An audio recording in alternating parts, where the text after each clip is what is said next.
What's up, good people? Thank you so much for checking out this video. Let's jump right into it. So I got a video that I'm going to queue up right now.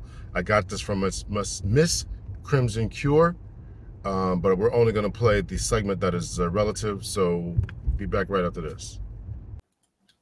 Gonna get mad at Storm after Carly. He on the phone fussing at his girlfriend. Ain't got $1 in the bank. I said, girl, you ain't got to let a broke nigga be on the phone telling you what to do.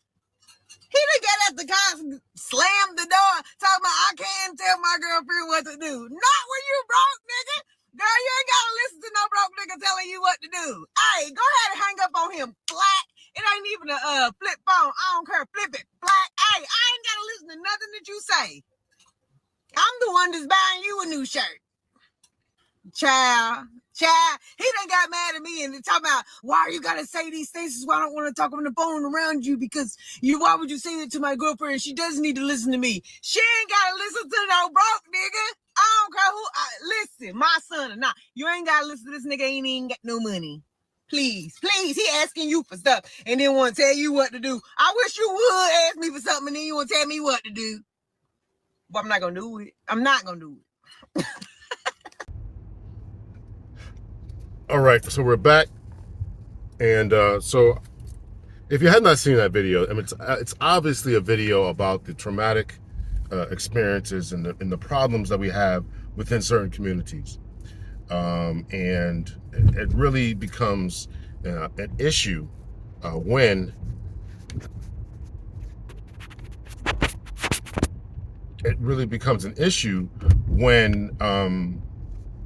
the trauma gets passed down from generation to generation, right? So if you're not familiar with a lady psychologist, gosh, I'm having a brain freeze right now, brain fart. If I can't think of it, I'll put her name on the screen. But anyway, she wrote a book. Joy DeGruy, Dr. Joy DeGruy, wrote a book called. She did a lot of work around post-traumatic slave syndrome.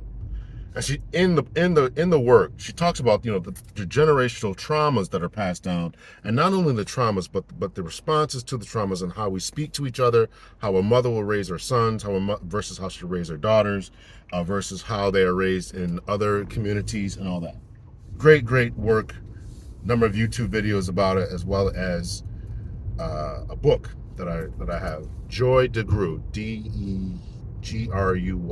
Joy DeGruy, Dr. Joy DeGruy. Great work. So let's have the discussion about the trauma here. Now, I watched, as I mentioned, I got this from Miss Crimson Cure, and I watched her analysis of it. I didn't hear about the video until I saw her video about it, but I didn't hear about it. So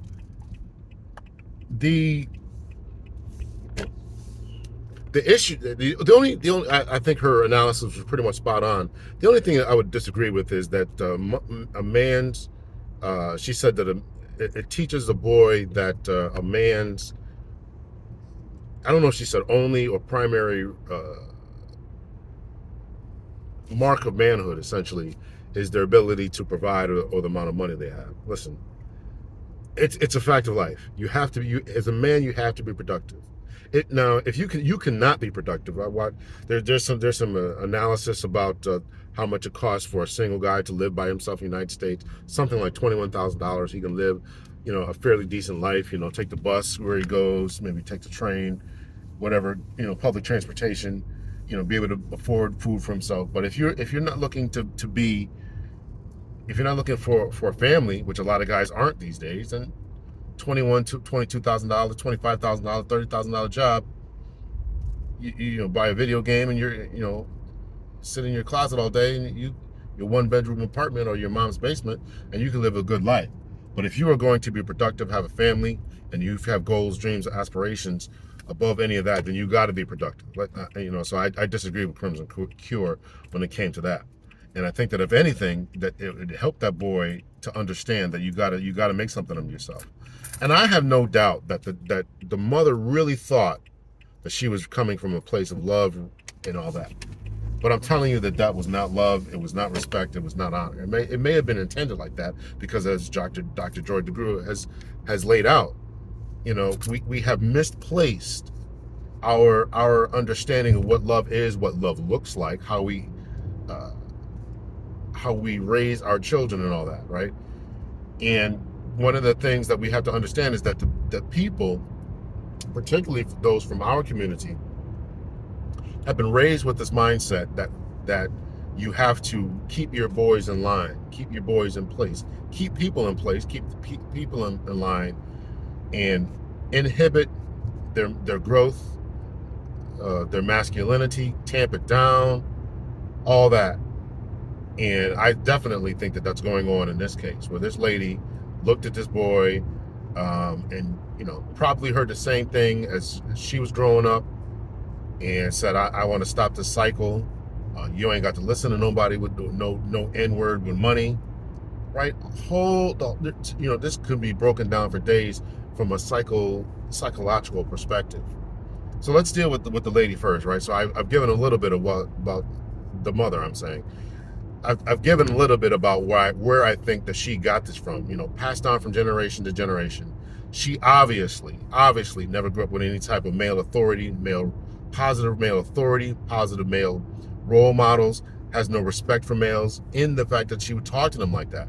It is said that males have fragile egos. I'm going to echo that, and we do. It's true. It's true. Men have very fragile egos.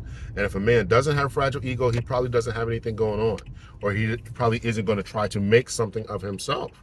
It's ego that pushes you. It's ego that pushes you to want to be somebody. It's ego that pushes you to want to have the best car, the best woman, the best house. That's all ego, pride. Call it what you want. And I'm not saying that in a strictly negative sense. I'm saying that these things, this type of thing, drives men to want to become something. And when you tamp that down, and when you don't understand that about men, that their need to be performative, is essential to the psychosocial development of young boys. Their need to be somebody, their need to stand out from the crowd, their need to be a leader, their need to be the best on the ball field, to be the best at piano practice, to be the best swimmer in the water, their need to be the best worker in the factory, drives them to put in overtime, to put in work, and to strive to do more, to do better, to be greater, and to go faster, farther, harder, all that type of stuff. And you should not, cannot, must not tamp that down, emasculate them, or make them feel bad for when they want to achieve these types of things. But when this particular young lady, doesn't understand that, or maybe she does understand it and doesn't care. This is my son. I'm going to raise him the way I want, and nobody should be listening to anybody. Listen, she can think whatever she wants. I'm talking about the psychosocial development of this young boy and how he's going to process the world as he goes forward. So this young woman, I'm going to say again, didn't understand that, didn't have a good positive male father, stepfathers, uncles, pastor at the church, whatever, and more than likely doesn't think that.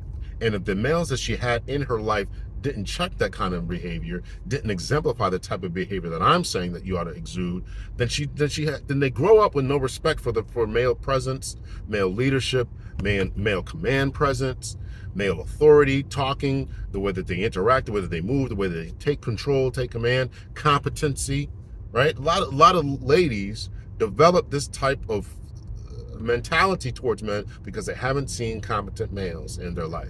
I remember one time, I was back on the dating scene, and there was something that we were trying to, and I had gone over to a young lady's house, and the one who's going to babysit her kid or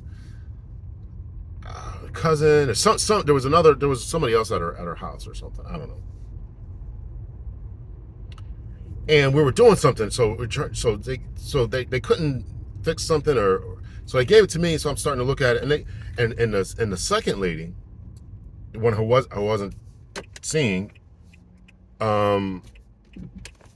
snatched it out of my hand, and I just looked at her, and then when I was going to see, she saw it. She's like, oh, and then she apologized about it. But it was so ingrained in the woman's head that male leadership. This is the way I took it. This is the way that I interpret it. We didn't have a conversation about it, but the woman I was seeing did notice it and apologize about it. But they were just so used to lack of, and they had males in their life, but they were just so seeing a lack of strong male leadership, incompetency, that they couldn't they couldn't do it, right? So, long story short, I mean, it didn't last long, obviously, because she's a nice girl, but I didn't, after a while, I had to say to myself, I don't want anybody with kids and all this. But that's a story for another day. So male competency and all that. So this young lady, it's my assessment. I don't know this lady. I'm saying that I don't think that she had any strong male competent leadership or presence in her life that would cause her to disrespect and transfer that type of lack of respect for males onto her son. Now let's talk about the son there. There is a birth of an epidemic. This has been going on for a long time, and there's just a whole gender war dynamic that's been going on of black men in particular dating outside their race. The NFL draft, there was nothing but snow bunnies on their arms of the prospects of NFL of the NFL. Dr. Umar Johnson's talked about this. There's a number of people who have been talking about this. Listen, date who you want. I personally, I don't care who you date, right? So I don't care who you date, who you love, but you got to. But if there is this desire to save the black community, then there has to be concerted effort into making sure that our people come together and stay together, and that we can function together rather than these highly toxic relationships. Now, what do you think that this boy is going to think of female leadership, females in his life, ladies in his life, the presence of that, right? If this is the way, there's a famous clip. There's a lot of famous clips that people have been clipping about Kevin Samuels, and one of them, he says, this lady calls up to the show, and she calls in and she says, how come you don't, how come these men essentially are dating outside their race, and how come they don't like us, and this, that, and the other. And so he does this spiel, how old are you, this, that, and the other, how come you have sons, this, that, and the other. And she says, yeah. And she's like, well, do your sons date? She's like, no, my sons don't date black girls. And then eventually he says, the initial question was, how come you, as Kevin Samuels, the lady was asking, how come you don't like black women? He's like, why would what would make you think I don't like black women? And they get into a little bit of a heated spat, and it goes on to the story I just told you, how I just announced it there. And so then he asked her eventually, do your sons date black women? And she's like, no, they don't. And he said, well, your initial question was, how come I don't like black women? And he said, probably the same thing. I don't like them for the same reason, essentially, that your sons don't like them. And he talked about her attitude, how she came off, how she started the conversation, and all this. If I can find it, I'm obviously not doing any justice here, but if I can find it, I'll certainly insert that. It's only like a minute long or something. I'm 57. 57. All right. What do you got for me? What are we talking about? I just want to know why you have such a negative opinion of black women. Do you really want to start that way off with me? Yes, I do. Mm-hmm. Are you single or are you married? I was married. I am single now. You're divorced? I am divorced. How long have you been divorced? Since I was 40. Any children? I have 4 children, 7 grandchildren. Any sons? I have 2 sons, 2 daughters. Are they married, your sons? My sons are not married. Mm-hmm. Neither are my daughters. What am I asking black women to do that your sons would disagree with? I think my sons kind of look at me and they don't want to be married to black women. I said, what am I asking black women to do that your sons would disagree with? I'm not sure. Your sons look at you and they don't want to be married to black women? Yes. Do they love you? Yes. Then why don't they want to be married to what looks like you? I'm a very forceful woman. So what was the initial question you asked me? Mm-hmm. Yeah, what about black women don't you like? Probably the same things your son don't like about you. That could be true. And I don't I hate don't think black it's a women, weak dislike black argument. women. Black women like yourself just don't like a mirror being held up to you with facts, data, and statistics. Your son I holds a mirror. don't mind Your that being sons true. have determined who their mate choice. Your sons would likely not disagree with anything. And they have not chosen their own reflection based upon the woman that raised them. Why have your sons rejected you? I don't think that they have. Um, so listen, in these conversations, the conversation goes that, you should really date black women. Your mama black, right? Your mama gave you life, all this type of stuff. But if that is what you've come along with, that's what you grew up with, that there's a desire to escape that type of environment.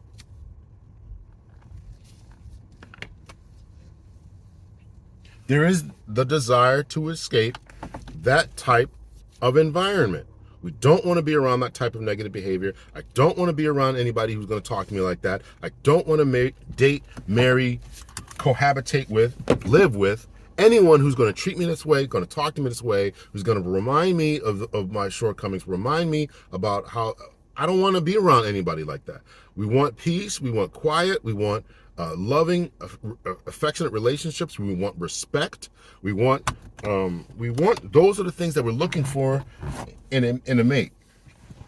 Maybe I'll do a video about what men are really looking for, because there seems to be this confusion.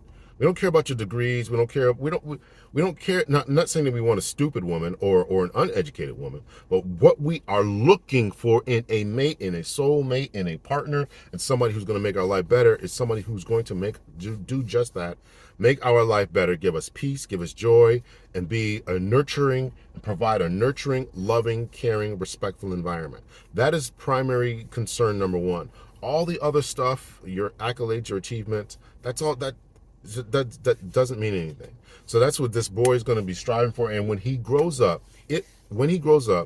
and if he decides not to date, to be around, to love black women, then we understand why. We would understand why. Now, let me just give a caveat here, give a pause here. You never know what's real and what's not real. It could be a complete skit. It could be something that, she just made up. Maybe she doesn't, who knows? But if it's true, and I'm suspecting that many of these skits, even if they are skits, many of these things are really taken from real life, and that people really have this idea, and they're taking it from real life. These are people that they know, these circumstances that they know. These are family and friends, or their own real lives that they know, and they just decided to put it on paper or put it on video for everyone to laugh at, and all that kind of stuff.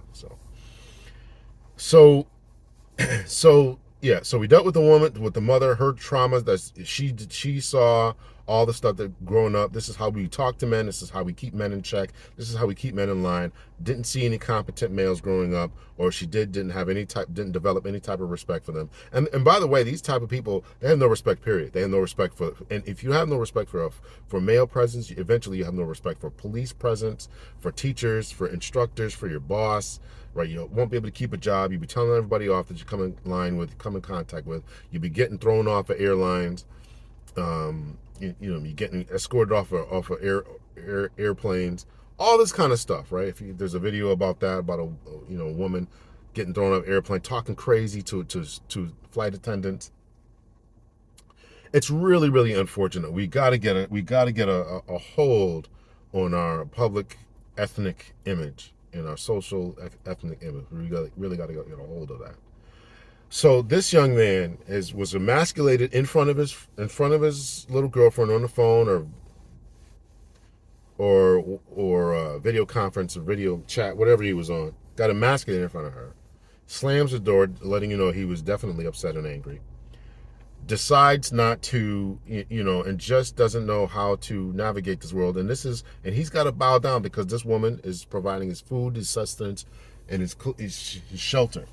So he's gotta bow down to this, and he's gotta take this for now. So we don't know how old he is. I'm assuming he's between the ages of 14 and 18, right? Somewhere in there. He's got a little girlfriend, probably got a little swag. He's probably got a little bit going on. And this woman tries to humble him to keep him in whatever she was trying to do. So that's him. That's her. That's why she did it. Him. His psychology. He's been emasculated. What is he going to do to try to get that back? Does he got to become more dominant when he goes to be around her?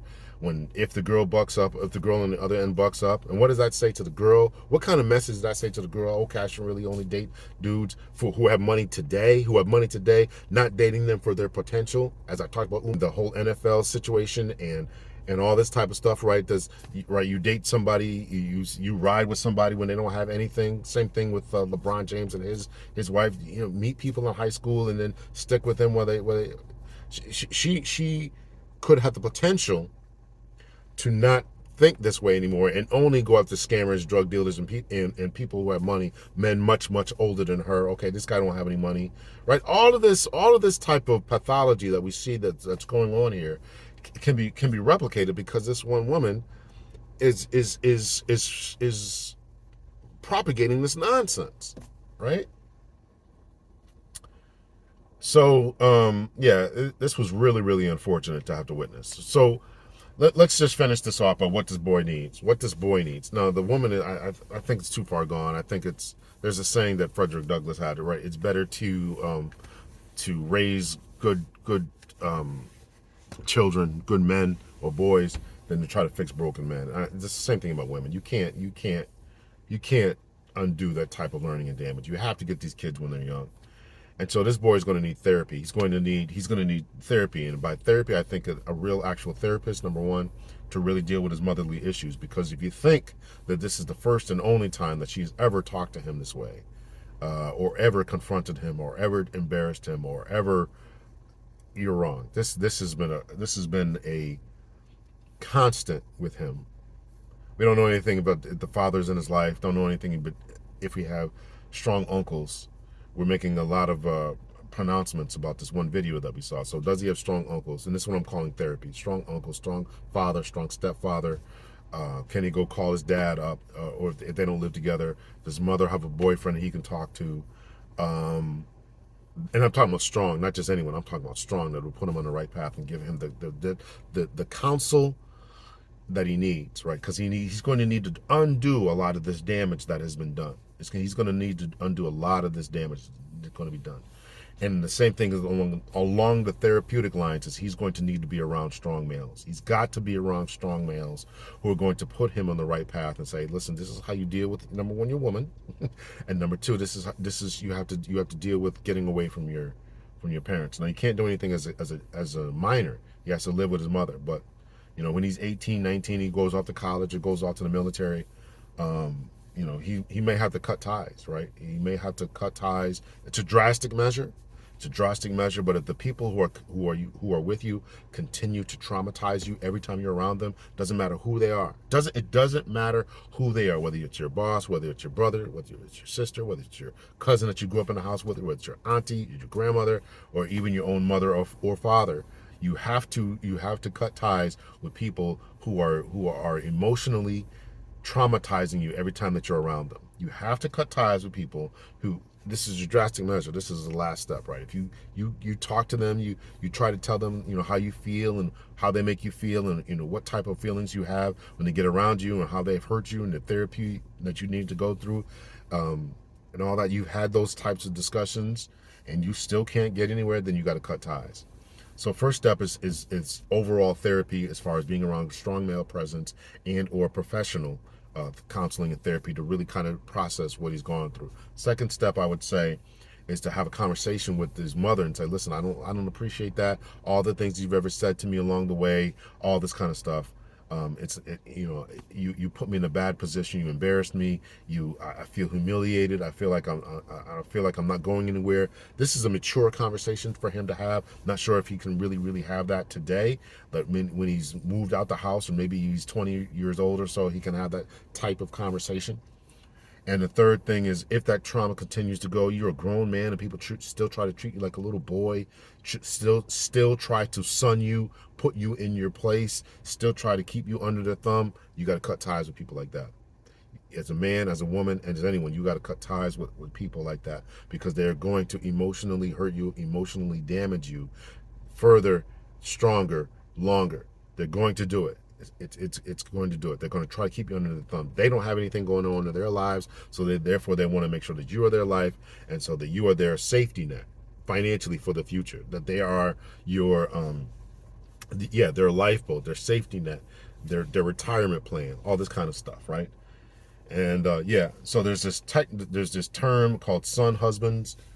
Son husband is one where the woman doesn't have any type of boyfriend because of her attitude, because of her finances, whatever. She doesn't have anyone, so therefore she gets her emotional support off of her children, particularly her sons.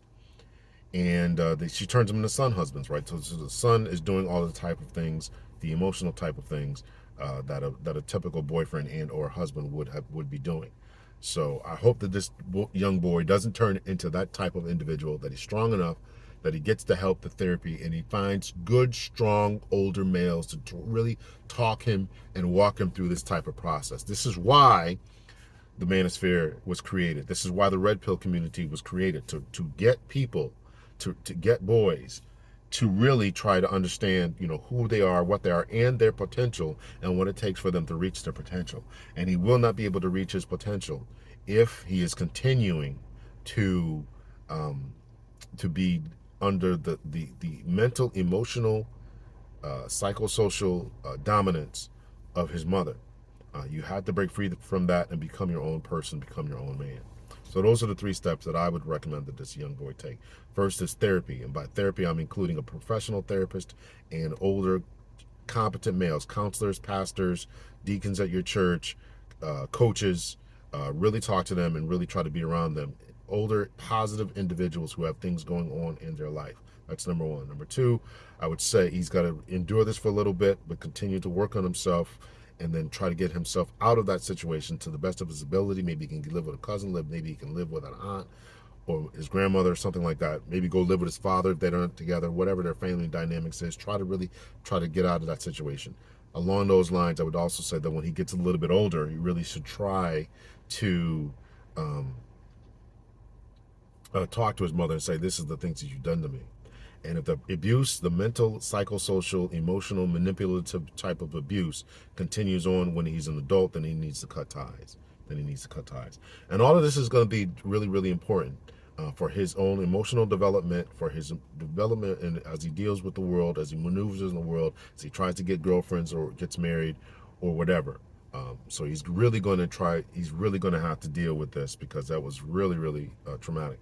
We don't know if he has if he has brothers or sisters, if he serves as an example. We don't know if he's the middle child, if he's got older. We don't know anything about any of that. So it's really unfortunate that he had to go through that. It's very sad. I hope that the woman can see. That the backlash that she's got. I've seen a number of videos about this, and I hope that she doesn't double down on this. And she can really help to understand the potential for the emotional type of damage, the long-lasting emotional type of damage that people get along the way. And I've heard people say, "Listen, somebody talk to me like this, and I'm not emotionally damaged. I'm okay. I'm all right." Exemplifying by their very behavior that they are not okay and that they are not all right. So I think I went on with this a little bit long enough. Let me know your thoughts, your opinions. Are we taking this too far? Do you know anybody like this? Was this your experience? Are you still trying to get out from the emotional type of damage? And if you are, what are you doing to recover your senses? What are you doing to recover your emotional stability, your sense of confidence and competence? What are you doing to try to do that? What would you recommend that this boy do? Those are my recommendations, and I did look it up in the literature as the best method of moving forward and all that. So until next time, everyone, I'm going for my walk. I bought a little weight belt to add a little extra weight. And I'll talk to you later. Much love and peace. Hit me up in the comments. Make sure you hit the like button. If you made it this far, hit that like button.